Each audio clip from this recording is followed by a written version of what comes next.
नमस्कार मित्रांनो, general YouTube मार्ग या यूट्यूब चॅनलमध्ये पुन्हा एकदा तुमचं स्वागत आहे। आज मित्रांनो आपण महाराष्ट्र पोलीस भरती, वनपरीक्षण विभाग भरती, तलाठी भरती या परीक्षांचे महत्त्वाचे प्रश्न या व्हिडिओमध्ये पाहणार आहोत। तर व्हिडिओला पूर्णपणे लास्ट पर्यंत बघा। हा व्हिडिओ तुम्हाला खूप महत्त्वाचा ठरणार आहे। आपण इतके महत्त्वाचे प्रश्न घेणार आहोत। तुम्ही हा व्हिडिओ पूर्ण पाहिलात तर तुम्हाला परीक्षा एकदम सोपी जाणार आहे। तर चला करूया पहिल्या प्रश्नाला सुरुवात।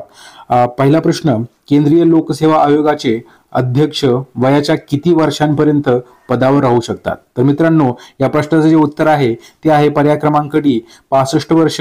केंद्रीय लोकसेवा आयोगाचे अध्यक्ष यांचं या वयापर्यंत पदावर राहू शकतात। तर पर्याय क्रमांक डी हे आपलं या प्रश्नाचं उत्तर। ठीक आहे। तर दुसरा प्रश्न आहे, नारायण श्रीपाद राजहंस यांचे टोपण नाव काय आहे? आता नारायण श्रीपाद राजहंस यांचे टोपण नाव मित्रांनो हे पर्याय क्रमांक सी बालगंधर्व या नावाने त्यांना ओळखलं जाते। ठीक आहे। तर या प्रश्नाचं जे उत्तर आहे ते आहे पर्याय क्रमांक सी बालगंधर्व। पुढचा प्रश्न क्रमांक 3, पुढीलपैकी कोणते मानचिन्ह 22 जुलै 1947 ला भारतीय घटना समितीने स्वीकारले आहे? महत्वाचा प्रश्न आहे मित्रांनो। हा प्रश्न नेहमी विचारला जातो। तर या प्रश्नाचं जे उत्तर आहे मित्रांनो ते आहे पर्याय क्रमांक ए राष्ट्रध्वज। राष्ट्रध्वज मानचिन्ह हे 22 जुलै 1947 ला भारतीय घटना समितीने स्वीकारलेलं गेलेलं आहे। ठीक आहे।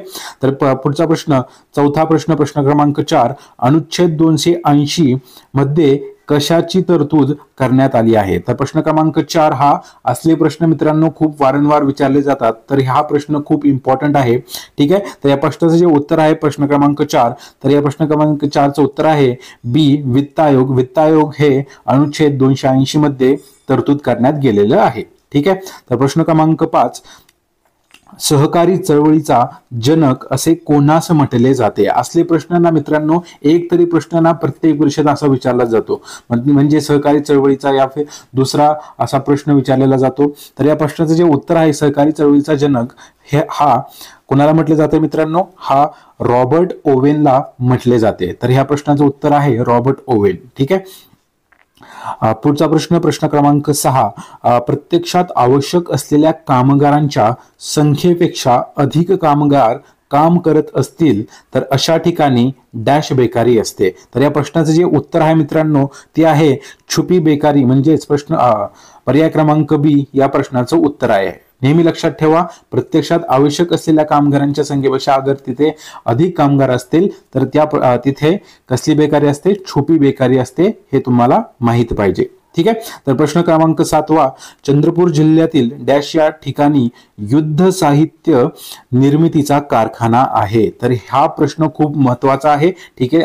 आतापर्यंत 3 वेळा हा प्रश्न विचारला गेलेला आहे। तर या प्रश्नाचं जे उत्तर आहे प्रश्न क्रमांक 7 ते आहे सी भद्रावती। तर चंद्रपूर जिल्ह्यातील भद्रावती या ठिकाणी ना युद्ध साहित्य निर्मितीचा कारखाना आहे, हे तुम्हाला माहित पाहिजे। ठीक आहे। प्रश्न क्रमांक 8, मांढरदेवी देवस्थान हे कोणत्या जिल्ह्यात आहे? मांढरदेवी देवस्थान एक प्रसिद्ध देवस्थान आहे। तर हे सातारा जिल्ह्यात येत आहे, ते तुम्हाला माहित पाहिजे। मांढरदेवी देवस्थान हा प्रश्न 2 वेळा आतापर्यंत विचारला गेलेला आहे। तर सातारा जिल्ह्यामध्ये मांढरदेवी देवस्थान आहे। ठीक आहे। पुढचा प्रश्न, जोग धबधबा कोणत्या नदीवर बांधण्यात आला आहे? तर जो धबधबा आहे तो कोणत्या नदीवर बांधलेला आहे मित्रांनो? तर या प्रश्नाचं उत्तर आहे पर्याय क्रमांक सी शरावती नदीवर जोग धबधबा बांधण्यात आलेला आहे। ठीक आहे। तर पुढचा प्रश्न क्रमांक 10, दाजीपूर राधानगरी हे जे अभयारण्य आहे ते कशासाठी प्रसिद्ध आहे? तर दाजीपूर राधानगरी हे जे अभयारण्य आहे ते कशासाठी प्रसिद्ध आहे मित्रांनो? ते आहे गवे। पर्याय क्रमांक बी या प्रश्नाचं उत्तर आहे।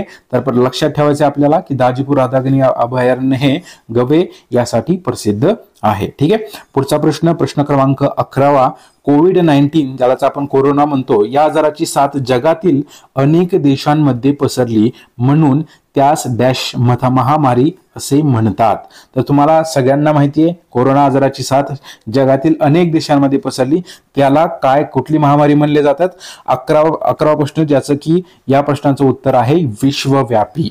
हे लक्षात ठेवा, कारण हा कोविड-19 पूर्ण देशात पसरलेला होता, त्यामुळे या महामारीला कुठली महामारी म्हणतात? विश्वव्यापी महामारी असेही म्हणतात.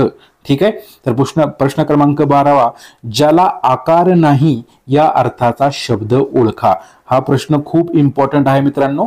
ठीक आहे. हा जीके मध्ये हमेशा विचारला जातो. ठीक आहे. तर या प्रश्नाचं जे उत्तर आहे मित्रांनो ते काय आहे? या प्रश्नाचं उत्तर आहे पर्याय क्रमांक बी, निराकार. ज्याला आकारच नाही त्याला काय म्हणतात? निराकार म्हणतात. तर हे तुम्हाला माहित पाहिजे. बरोबर.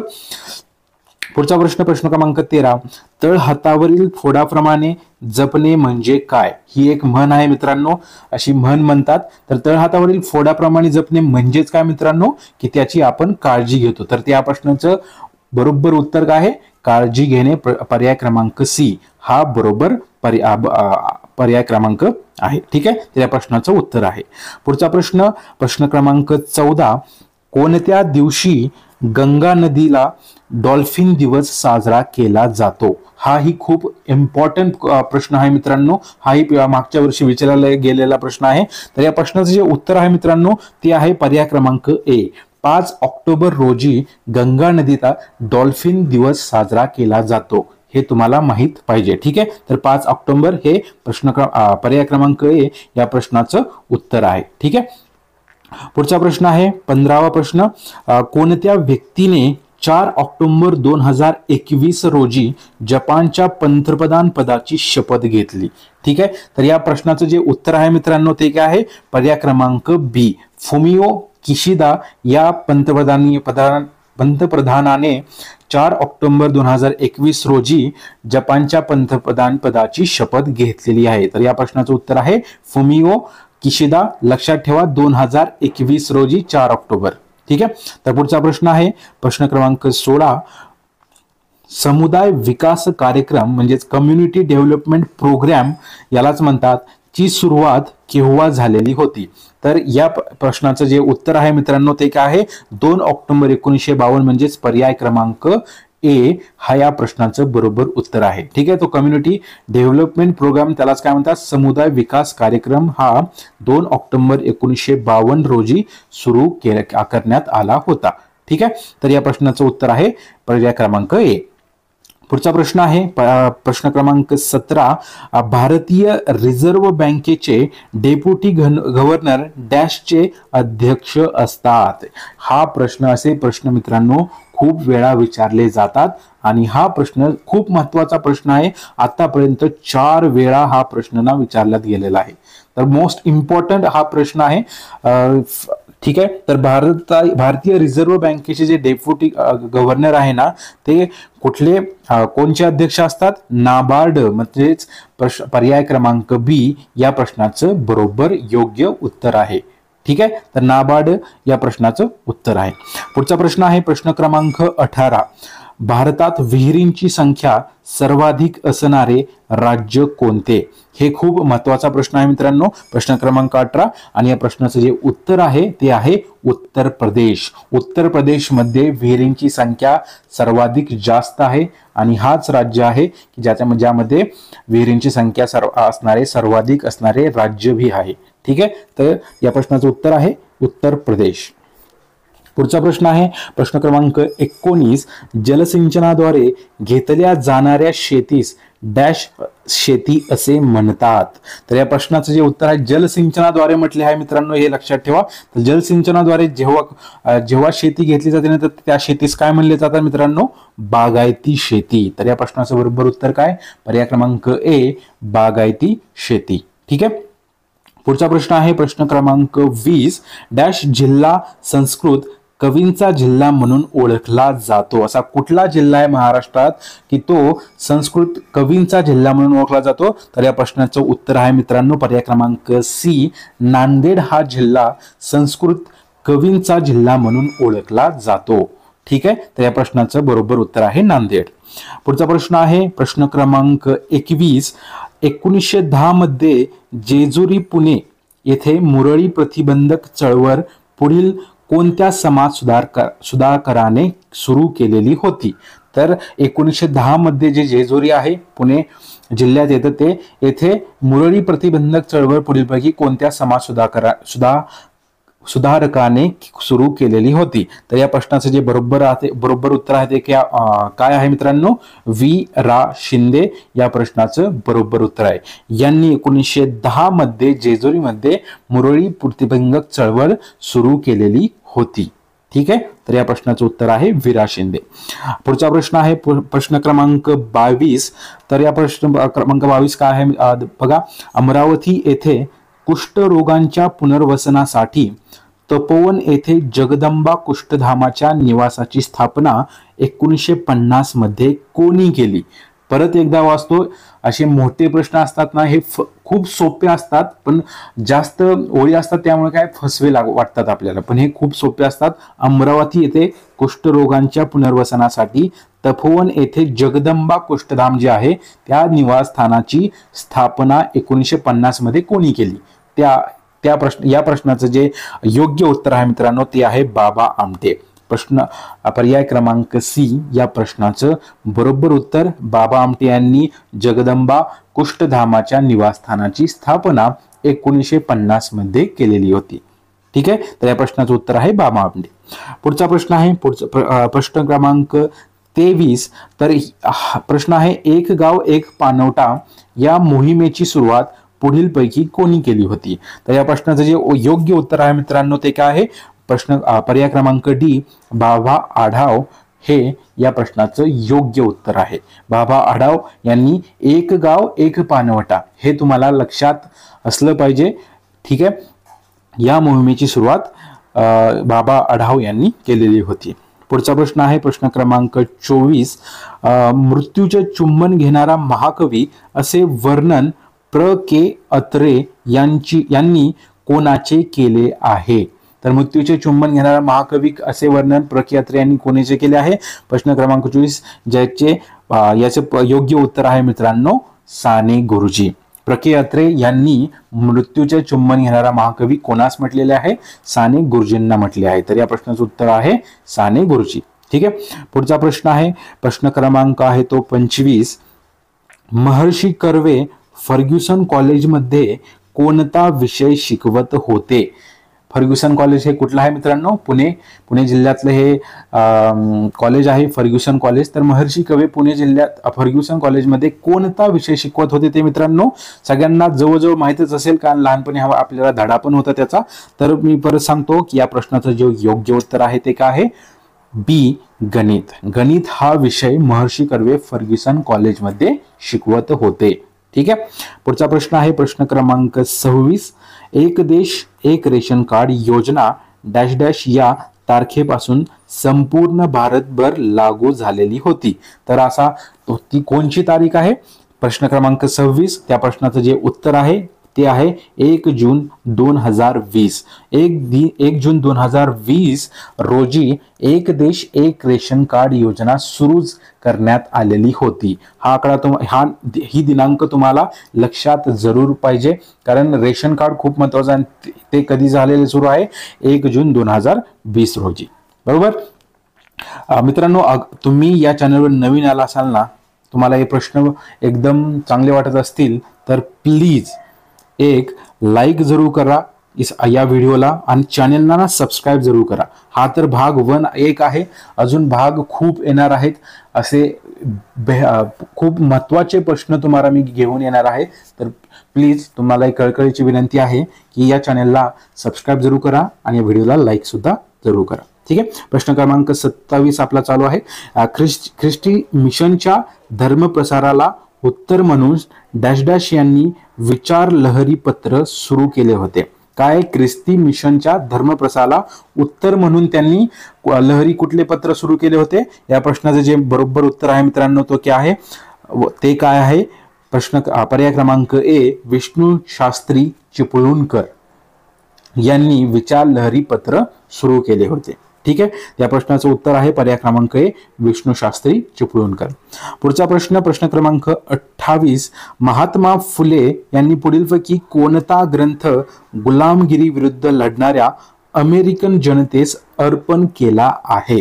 महात्मा फुले यांनी एक ग्रंथ लिहिलेला होता गुलामगिरी विरुद्ध लढणाऱ्या अमेरिकन जनतेस. तो कोणता आहे? त्याचं नाव काय आहे मित्रांनो? त्याचं नाव आहे गुलामगिरी. याचं योग्य उत्तर आहे मित्रांनो ते आहे पर्याय क्रमांक बी, गुलामगिरी.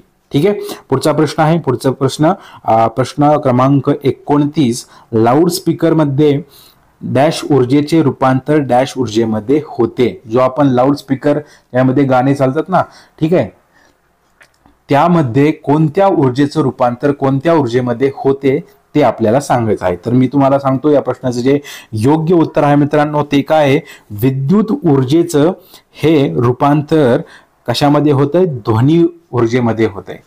ठीक आहे. तर या प्रश्नाचं जे योग्य उत्तर आहे मित्रांनो पर्याय क्रमांक ए, विद्युत आणि ध्वनी. म्हणजे काय, लाऊडस्पीकर मध्ये विद्युत ऊर्जेचे जे रूपांतर आहे ते ध्वनी ऊर्जेमध्ये होते. ठीक आहे. पुढचा प्रश्न आहे प्रश्न क्रमांक 30. पानिपत, महानायक, झाडाझडती, संभाजी या साहित्य कृती पुढील प्रमाणे कोणाच्या आहेत. आणि ह्या खूप प्रसिद्ध साहित्य कृती आहेत. तर या कोणी लिहिल्या होत्या प्रश्न या साहित्य कृती. तर या प्रश्नाचं बरोबर उत्तर आहे मित्रांनो ते काय आहे, ए, विश्वास पाटील. विश्वास पाटील यांनी हे प्रसिद्ध साहित्य कृती लिहिल्या आहेत. पानिपत, महानायक, झाडाझडती आणि सगळ्यात महत्वाची, ठीक आहे, संभाजी. ठीक आहे. तर पुढचा प्रश्न क्रमांक 31. मराठीतील पहिला गद्य ग्रंथ कोणता. हा प्रश्न खूप महत्वाचा आहे. आतापर्यंत 2 वेळा हा प्रश्न विचारलेला गेला आहे, त्यामुळे हा प्रश्न मोस्ट इम्पॉर्टंट आहे आपल्यासाठी. मराठीतील पहिला गद्य ग्रंथ कोणता. तर या प्रश्नाचं जे योग्य उत्तर आहे ते म्हणजे लीळा चरित्र. या प्रश्नाचं बरोबर उत्तर आहे, मराठीतील हा पहिला गद्य ग्रंथ आहे लीळा चरित्र. पुढचा प्रश्न आहे. प्रश्न क्रमांक 32. पुढीलपैकी कोणत्या लेखकाच्या साहित्य कृतीला ज्ञानपीठ पुरस्कार मिळाला नाही. ठीक आहे.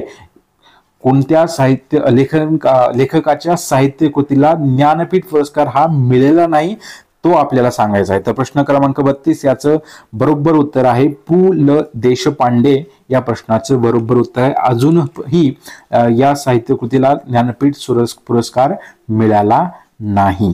ठीक आहे. तर पु ल देशपांडे यांच्या साहित्य कृतीला नाही. बाकी वि स खांडेकर यांना भेटलेला आहे, शिरवाडकर सुद्धा त्यांना पण पुरस्कार भेटलेला आहे आणि विंदा करंदीकर सुद्धा यांना भेटलेला आहे. ठीक आहे. पुढचा प्रश्न आहे प्रश्न क्रमांक 33. मुंगी उडाली आकाशी, तिने गिळले सूर्याशी. ही रचना कोणाची आहे. परत एकदा वाचतो मित्रांनो. मुंगी उडाली आकाशी, तिने गिळले सूर्याशी. ही जी रचना आहे ती कोणाची आहे मित्रांनो. या प्रश्नाचं बरोबर उत्तर आहे संत जनाबाई यांनी ही रचना केलेली आहे. मुंगी उडाली आकाशी, तिने गिळले सूर्याशी. पुढचा प्रश्न आहे प्रश्न क्रमांक 34. क्रोमाइटचे 95% साठे एकट्या डॅश राज्यात आढळतात. तर हे क्रोमाइट आहे ना, क्रोमाइट त्याचे जे 95% साठे हे कोणत्या राज्यात आढळतात हा प्रश्न आहे. ठीक आहे. तर या प्रश्नाचं जे उत्तर आहे ते आहे ओरिसा. ओरिसामध्ये क्रोमाइटचे 95% साठे ओरिसा राज्यामध्ये आढळून येतात. ठीक आहे. तर या प्रश्नाचं उत्तर आहे ओरिसा. पुढचा प्रश्न आहे प्रश्न क्रमांक 35. तर डॅश वृक्षाला भारतीय वनांचा राजा असे म्हणतात. तर अशा कुठल्या वृक्षाला भारतीय वनांचा राजा म्हणतात सगळ्यांना माहित पाहिजे मित्रांनो हा प्रश्नाचं उत्तर. तर या प्रश्नाचं उत्तर आहे पर्याय क्रमांक बी, साग. साग वृक्षाला भारतीय वनांचा राजा असे म्हणतात. आणि हे जे वृक्ष आहे ना खूप कमी आढळून येते. ठीक आहे. तर वनांचा राजा साग याला म्हणतात. पुढचा प्रश्न आहे प्रश्न क्रमांक 36. शिवसमुद्रम नावाचा धबधबा कोणत्या नदीवरती आहे. शिवसमुद्रम हा जो धबधबा या नावाचा जो धबधबा आहे तो कोणत्या नदीवर आहे मित्रांनो. तो आहे कावेरी नदीवर. ठीक आहे. तर या प्रश्नाचं उत्तर बरोबर जे आहे ते आहे कावेरी नदी. कावेरी नदीवर शिवसमुद्रम नावाचा धबधबा आहे. ठीक आहे. पुढचा प्रश्न आहे प्रश्न क्रमांक 37. नर्मदा नदीची महाराष्ट्रातील एकूण लांबी किती किलोमीटर आहे.